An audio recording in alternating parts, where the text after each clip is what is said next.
Right, CoastersChat has returned after 6 months, and I know what you're thinking. Where's the intro song? It got claimed, so there's no intro, so you just have to start talking straight from the off. Today I'm joined once again by Tyron, Hey. and I'm joined by our new member of the team here at We Are Filed, Bradley. Hi. Right, without any further ado, let's get straight into it. Now, with all the goings on in the National League, where do you two think the club's headed? Start with Tyron. Well, what do you mean? As in, like, if the club does go down, which is quite likely at this stage, how do you think how will cope? Oh, okay, well, I'm pretty sure we are definitely going down because I heard somewhere that National League North and South are having playoffs, so that's not great. But I honestly do think that we will get promoted straight away, either by winning the league, winning the playoffs, and even if we don't, I do think we'll win it the second time round. Yeah, you look at someone like York. York might benefit off us going down. It did take them quite a while to get back into a position to where they could go back up. What do you think, Bradley? Well, if I've been watching those David Haythornthwaite, videos on the File channel, and what he's been saying is that he doesn't think it's likely that we go down. But you read all the stuff on Twitter, it's quite biased towards File going down. So I think there is a chance we could stay in the National League, but I think if all the speculation is right, we go down, then we have a good chance of going up. Because if you look at the core squad of players that we kept and add Philliskirk to that now, and then if we can just get a few maybe senior players who know the league, we can bounce back up easily in my eyes. Who would you say that, if you remember from the 16-17 promotion winning season, if we had to bring one player back, who would you say it'd be? I'd probably Matty Hughes, possibly. Yeah, I'd like to see the return of Tom Kennedy. Yeah, I I thought was thinking that. he was Mr. Consistent. I'm pretty sure he started 41 games in that season, which is it shows he has consistency. I didn't think he got that many cards, which is good. Um, as you said, then it's just broke in the past hour or two. Danny Philliskirk has signed a new deal with the club. How important do you think it would be? We'll start with Tyron. Well, he's a good player, as we've seen. I think with him definitely being on board for the next season, I think even if we do get relegated, which is looking quite likely in my opinion, he'll definitely help us out in trying to get promotion bouncing right back in on it. I think. Yeah, Bradley. Well, yeah, I agree. Like you said, Tom Kennedy before, he's Mr. Consistent, box to box midfielder, great leader, and just it's good to have numbers. Just a good player to have for the club for the next 2 years. Yeah, I think Philliskirk, he does bring it. He brings massive experience because he got football league experience with Blackpool and I'm pretty sure Oldham. And yeah, of course he scored the final goal of the season as well. He brings that drive to the team and slice of creativity. Proven he can score. For example, the Solihull goal in the playoffs last season. But I think to keep him tied down on a new 2-year deal is brilliant news for the club. Now it's been speculated about the National League North and South playoffs. Do you think it should go ahead? I think it would be bad if they went ahead because if they did, we'd get relegated. So I'm going to say no. Yeah. If you're looking at that without your filed hat on it, from like a neutral point of view, what would you say? I feel like neutrals. I feel like they'd probably be all for it, but because it's football, it's getting out there. But I don't think they should go on. Yeah, I I think that should only play the playoffs if you're going to finish the season. You can't like make exceptions for like if there's just a couple of games. You either like cancel the whole season or you just play the rest of the playoffs. Bradley, what do you think? it should be going ahead. If you look at it from a neutral standpoint, maybe yes, it is more football, but the government have already said it's not a league sport, and to change their opinions just because of the pressure, clubs like York City have been putting on, I don't think that is very fair, Yeah, that Promote 2 campaign I really don't like the look of. Don't know if you agree with me, but it does seem that you got York and Havant, the ones behind it. You do wonder though, they wouldn't be saying that if they were not second. Do you know what I mean? Of course they wouldn't. Yeah. Do you? Going down. Yeah. Do you think that it was deserved that decided on PPG, because of course that tipped the balance in the National League North? I don't think so, because if you look at Fylde, they had 2 games in hand. They were very close to getting out of the relegation zone, coming off the bat of a win. So I feel like if they could have just taken the time to maybe continue the season after obviously all this is over, Fylde would have managed to get out of the relegation zone. And points per game, once again, I feel like it's a bit unfair on some clubs that had maybe bad form at the start of the season, but then bounce back near the end. Yeah, we got the 2 wins in the row. You would think would boost morale certainly, and you have to take into fact that our next 3 fixtures after that Aldershot game were going to be against teams in the bottom half of the table. We were meant to play Maidenhead and Chorley as well, which I think probably would have been 3 points for the taking because you had Maidenhead on the slant. What do you think, Bradley? Yeah, well, points per game is not very fair for teams, like Fylde in the relegation zone, because it doesn't take into account form. You look at teams like Barnet and how they've ended up, just because they had games in hand, obviously boost their points per game because they're not playing as many, and it's pushed Stockport out of the playoffs, and it's not very fair to teams at the bottom that was on the sort of hot streak like Fylde. So I don't think it's very fair. Yeah, the National League, they do say you've got to play out the integrity and reward. It's not very fair to offer you're not it's not very fair to offer the chance of promotion, but at the same time not offer the chance of survival. It's basically just condemning Fylde. Whereas with clubs in the playoffs, you're offering them the chance to go up. Do you agree with that?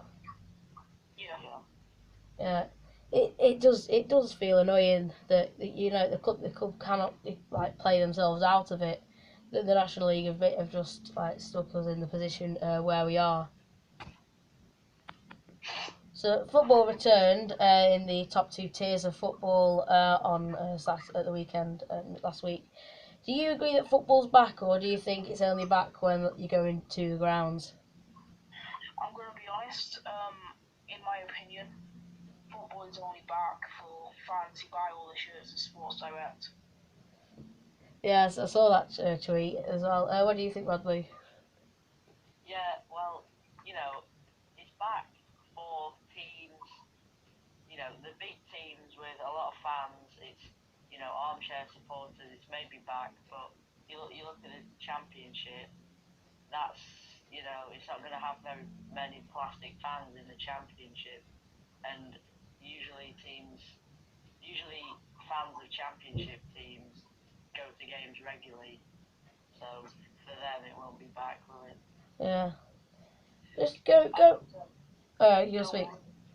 Yeah, I also don't really see why they've allowed the top 2 tiers of clubs to top 2 tiers football to return when all the other leagues are just being told to just wait until next season.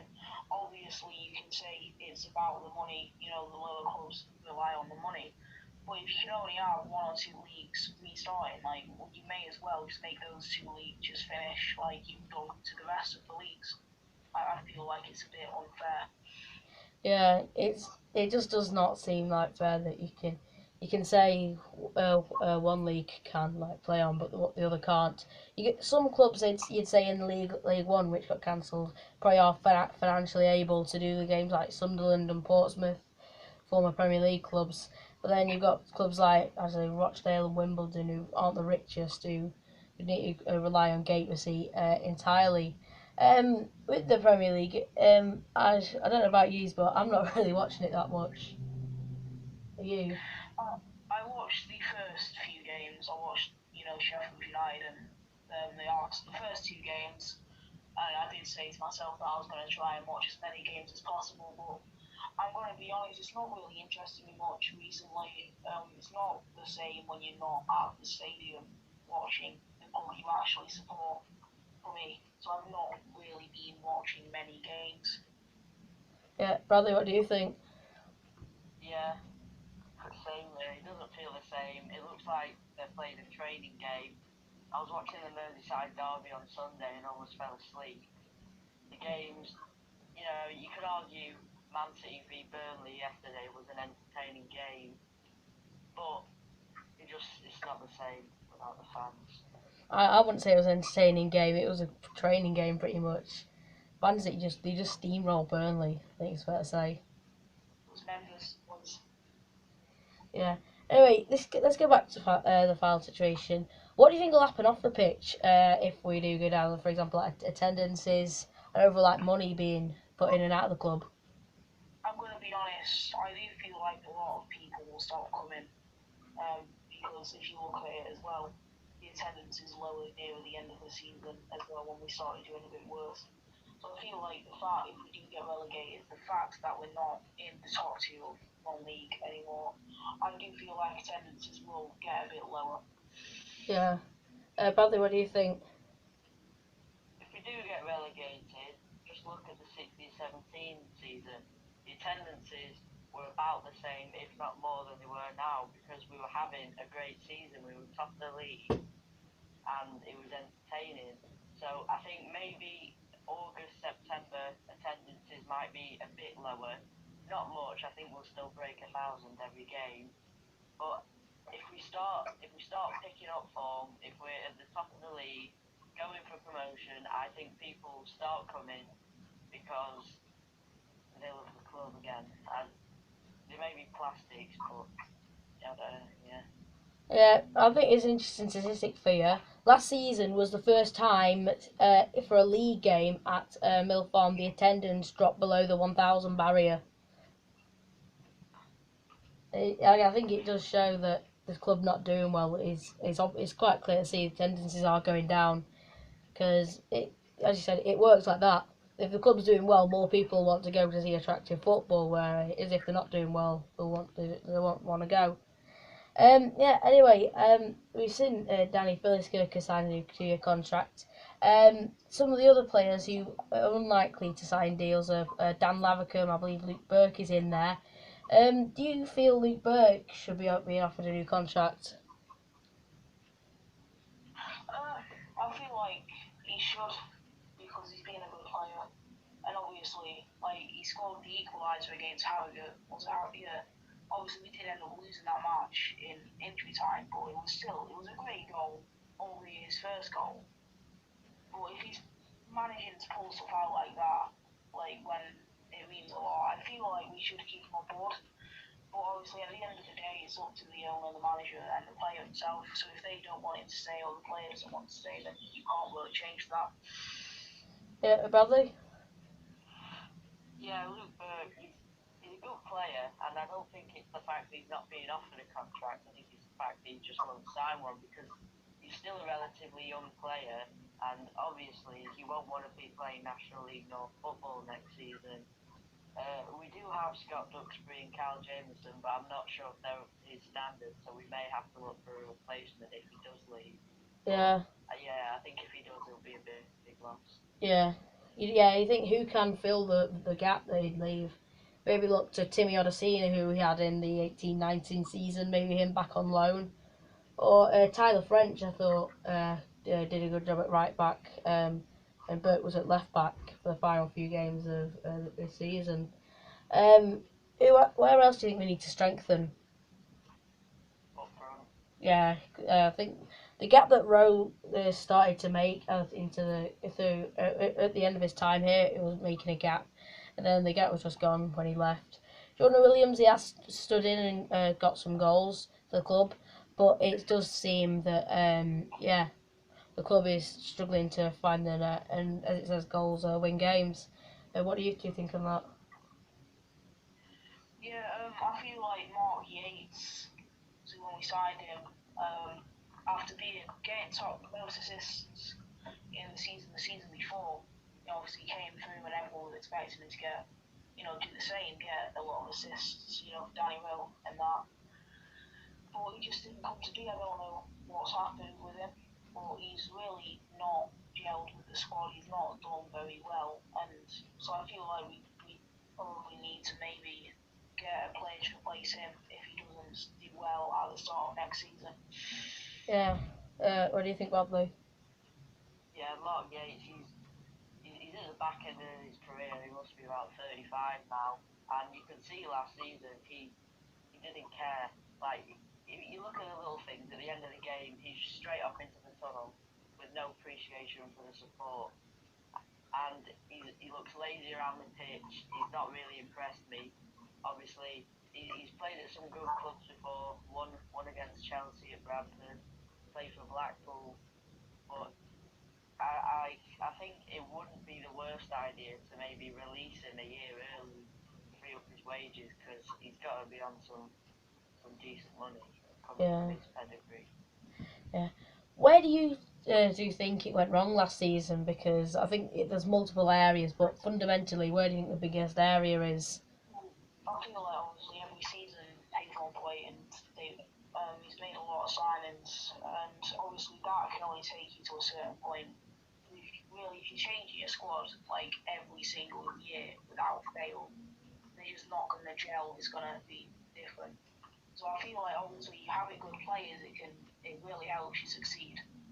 But changing players every single season and getting better, like more players every season, it can only really take you like so far. Yeah, Bradley. Yeah, well, I think at the start of the season we do have a good squad of players, which was tipped by many to win the league. We started off good, and we had a bit of a bad spell around like late August to September, and that started to pick up again about early October.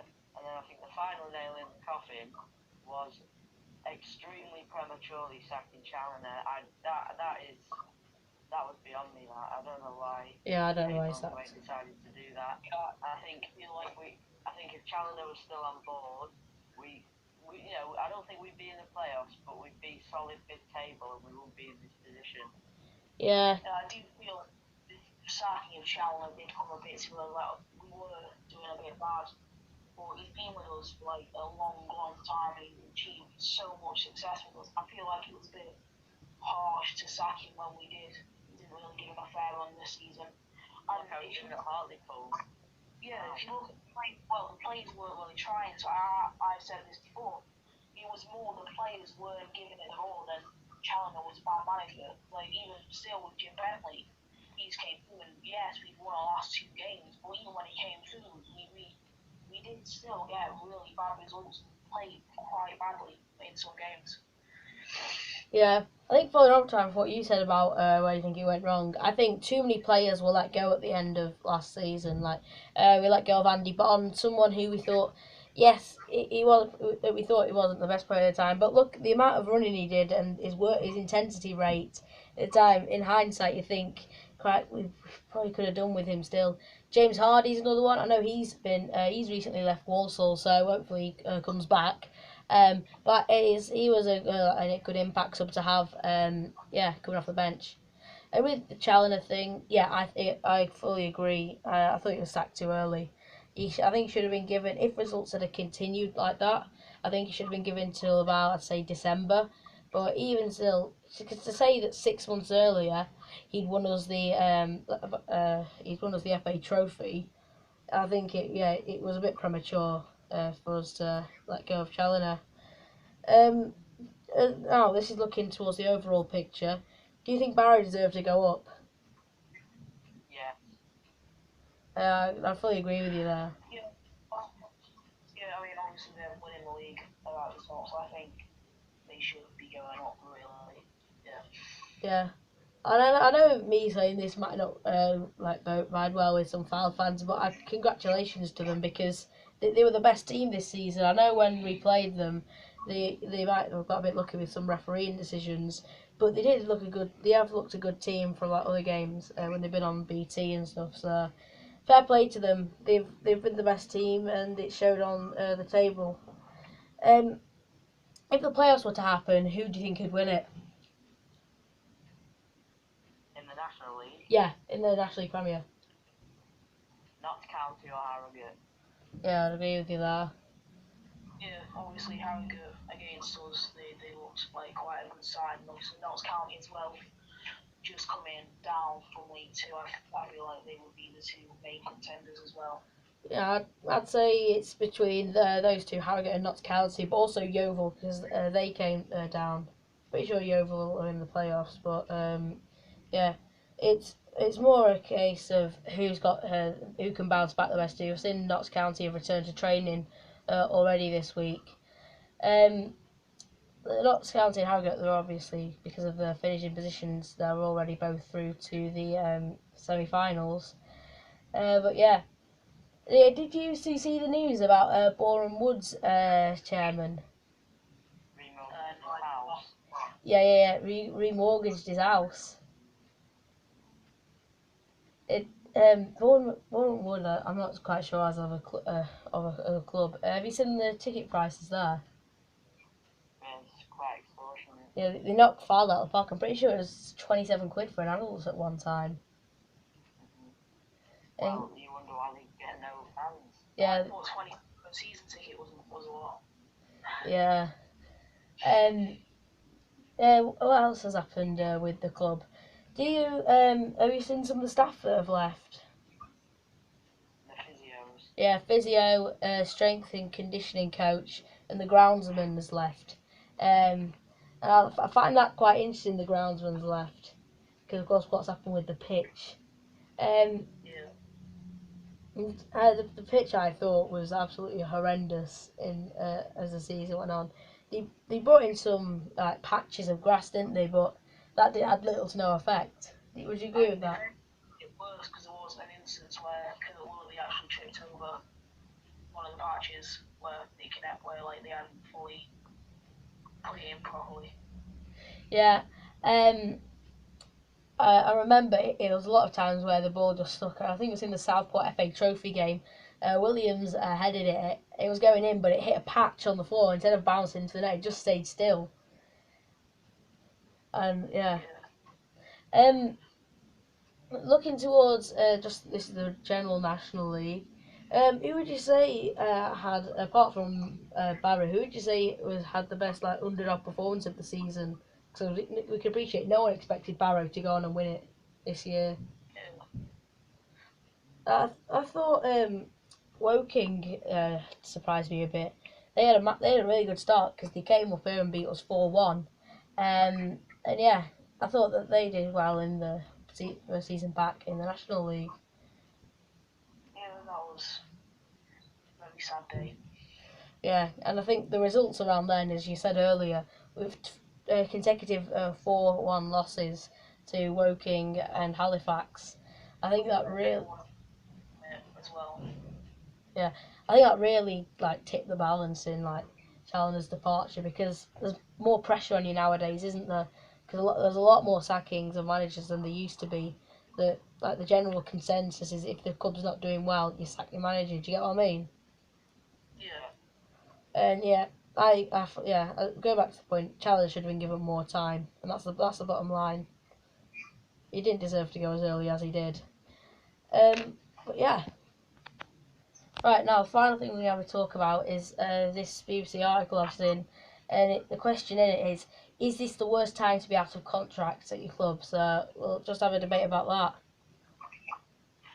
Well, I think it might be because of the World Wars, obviously. But obviously, because if you can't really meet up with each other, you're not supposed to go to other people's houses and that. It would be less likely for a club to approach you, talk to you, and harder for you to sign a deal. Also, with most facilities being closed, it will be harder to get like good training in other than in your back garden or and stuff like that. Or Yeah. going down to the park with one of your mates.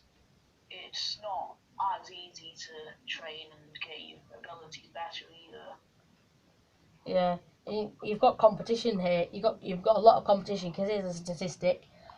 From next Wednesday, 1st of July, over 1,400 players will become free agents. And you think you've got how many positions at a club? Maybe two or three wanting to sign you. It's a lot of competition, isn't it? Yeah. I also think loans will be very important next season because obviously they don't cost a lot. You don't have to pay the players full wage. Would you agree with that? Yeah, I feel like loans would be a good option for a lot of clubs, especially ones who've been hit hard by the lack of games, the lack of tickets being sold and that. So I feel like a loan would be a good option for some teams who are struggling in form and are also struggling with money. Badly? Yeah, loans obviously are a good choice. You see a lot of clubs who maybe aren't the best financially have a lot of loan players. You've seen it with Fylde at the back end of this season, although that was maybe just to get squad numbers up. But yeah, I think definitely in whichever league we will be in, loans will be vital. There will be a lot of young players that maybe Championship, League One, maybe even Premier League clubs that will be highly sought after in the lower leagues.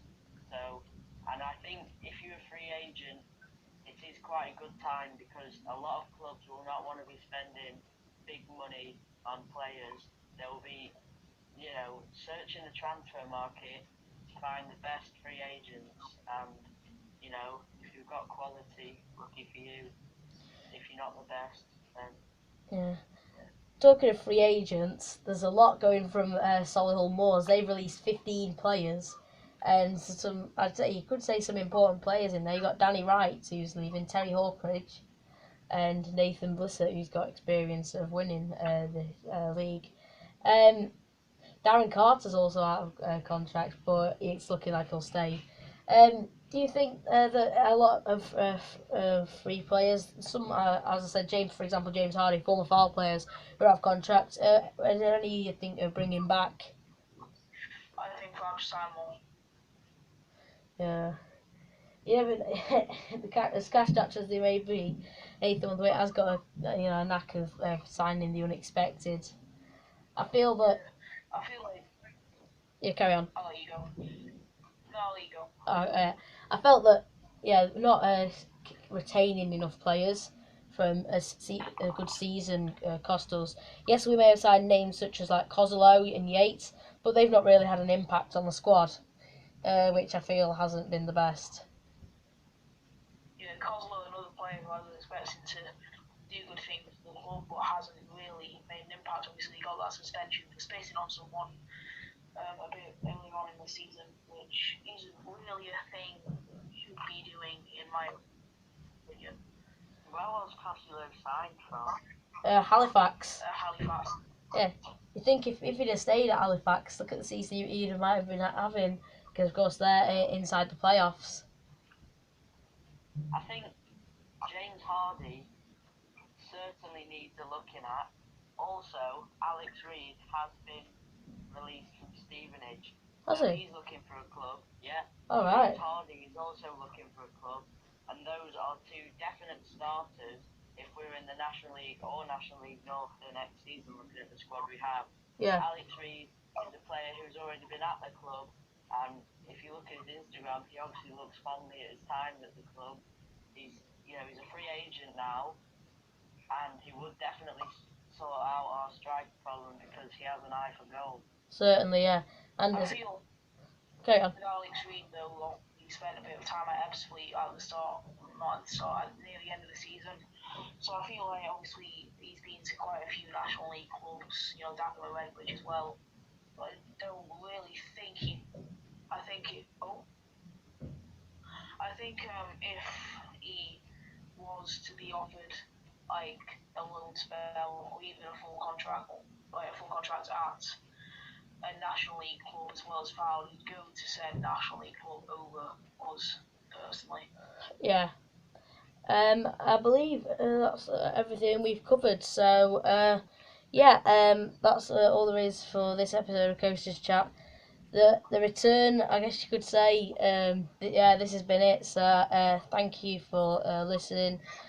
Follow us on Twitter, Instagram. Any questions about the podcast, you can email us at wearefiled01@gmail.com. And thank you for listening to this month's, not this month's, but this episode of Coasters Chat. If you want to say farewell. See you in a bit. Thank you very much for being on today, and yeah, I'll see you next time.